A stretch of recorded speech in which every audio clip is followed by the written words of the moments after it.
కన్నతల్లిని చంపమని ఒక తండ్రి ఎందుకు ఆజ్ఞాపించాడు? పరశురాముడు ఆ పని ఎందుకు చేశాడు? వెనుక ఉన్న అసలు కథేంటి?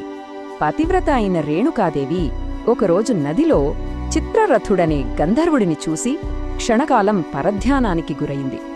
ఆ క్షణికమైన మానసిక చలనాన్ని జమదగ్ని మహర్షి తన దివ్య దృష్టితో పసిగట్టాడు. అంతే, ఆయనకు విపరీతమైన కోపమొచ్చేసింది. కోపంతో ఊగిపోతూ తల్లిని వధించమని నలుగురు పెద్ద కొడుకులను ఆదేశించాడు. వాళ్లు నిరాకరించడంతో వెంటనే వాళ్ల ఆలోచనాశక్తిని శపించాడు.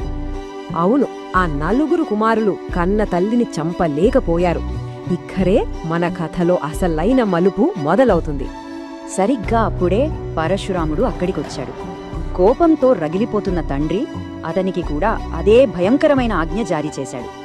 తండ్రి మాట జవదాటని అచంచలమైన పితృభక్తితో పరశురాముడు ఒక్క క్షణం కూడా ఆలోచించకుండా తన గొడ్డలితో తల్లిని వధించాడు.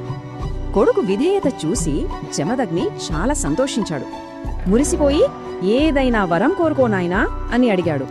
పరశురాముడు అద్భుతమైన తెలివితో 3 వరాలు కోరాడు.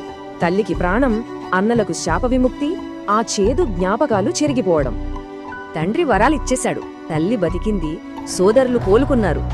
విచిత్రంగా ఎవరికీ ఆ భయంకరమైన గతం గుర్తులేదు. పితృవాక్య పరిపాలన చేస్తూనే అసాధ్యమైన పరిస్థితిలో కుటుంబాన్ని ఎలా కాపాడుకున్నాడో చూశాం కదా. భలే ఉంది కదా ఈ వివరణ.